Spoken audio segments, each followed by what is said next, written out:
34 نسخه الاولى ديال كاس افريقيا، البلد المنظم وصل للدومي فينال 25 مره وربح الكاس 12 مره. السؤال اللي كيطرح نفسه هو واش المغرب غيكمل هذه القاعده في 2025 ولا لا؟ مرحبا بكم في دي سبورت جاي، سميتي الغالي، واليوم غنديروا الحصيله ديال ماتش داي 1 ديال كاس افريقيا 2025. كنبداو بثلاثه اهم العناوين ديال ماتش داي 1. العنوان الاول هو ان جميع المنتخبات اللي كانت فافوري في هذا ماتش داي 1 ربحوا ولكن بدون اداء من غير الجزائر. هادشي ممكن يكون يتفسر بالستريس ولا لا بريباراسيون اللي كانت ناقصه، ولكن اللي كيبان لنا هي ان بدايه البطوله صعيبه حتى على المنتخبات الكبار. هادشي اللي كيدينا لثاني اهم عنوان في البدايه ديال البطوله، اللي هو ان حراس المرمى قويين بزاف، وان بزاف المنتخبات واخا خسروا ولكن حراس المرمى عتقوهم من نتائج ثقيله جدا. ندوزو الاهم ثالث عنوان في البدايه ديال هذه البطوله، هو ان الشتاء مأثر على الاداء وعلى اللاعبين، ولكن التيرانات باينين مزيانين. وفي الحين اللي الاداء ديال بزاف المنتخبات الكبار تاثر بالشتاء، الارضيه بانت بنوعيه جيده، وان المغرب خدم على الانفراستركتور ديالو، ما بقيناش كنشوفوا داكشي ديال 2013. ندوزو للفقره الثانيه واللي هي احسن تشكيله ديال ماتش داي 1. حراسه المرمى كنختار الحارس ديال منتخب بوتسوانا فوكو، واللي واخا تماركا عليه 3 الاهداف ضد السنغال ولكن دار 14 تصدي وحرز 8 ديال الاهداف محققه. الدفاع كان الاختيار ديالي هو انس صلاح الدين من المغرب، سامويل كوتو من الكاميرون، سيميا جاي من نيجيريا، وعبد الله جابي من المالي. الوسط كانت منافسه كبيره، ولكن بالنسبه لي هاد 3 اللعابه كان عندهم اداء متميز. نهضر هنا على اليكسي وبي، الياس عاشوري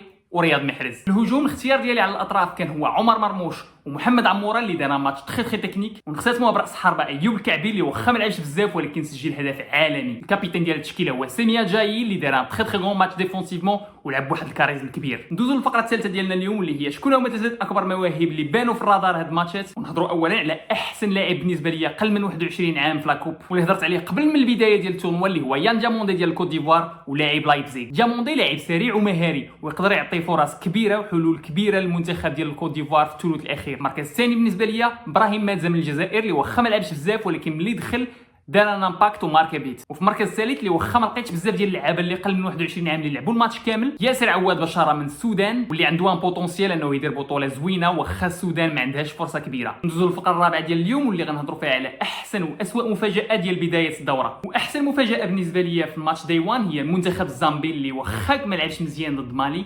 واخا كان متاخر في النتيجه ولكن رجع في اخر اللحظات وممكن يخلق مشكل لاي منتخب. وكونترير ديال زامبيا، اسوء مفاجاه بالنسبه ليا هو المنتخب ديال الكونغو الديمقراطيه، اللي واخا ربح ولكن الاداء ديالو كان رديء، وهذا الشيء اللي يقدر يكلفهم بزاف قدام المنتخبات الكبار. الفقره الخامسه والاخيره ديالنا اليوم هي الاحصائيه ديال ماتش داي 1، وتقدر تكون هي الاحصائيه ديال البطوله، واللي على علمي في التاريخ ديال كاس افريقيا ما عمر في الماتشات جوج الاولين افتتاحيين تعطاو جوج بيلانتيات وبجوجهم ضاعوا. نقدروا نرجعوا هذا الشيء للشتاء ولا التوتر، ولكن اللي اكيد هو ان هذه الاحصائيه غادي نبقاو نتفكروها بزاف وغتصمد في التاريخ ديال كاس افريقيا. هذا هو التحليل ديالي ديال ماتش داي 1 ديال كاس افريقيا 2025. الا عجبك الكونسيبت خلي لايك وفولو باش يوصلوك الفيديوهات الاخرين، وخلي ان كومونتير قول فيه شكون هي التشكيله ديالك ديال ماتش داي 1، وما تنساوش كيف ديما الكره في التيران والحساب عندي.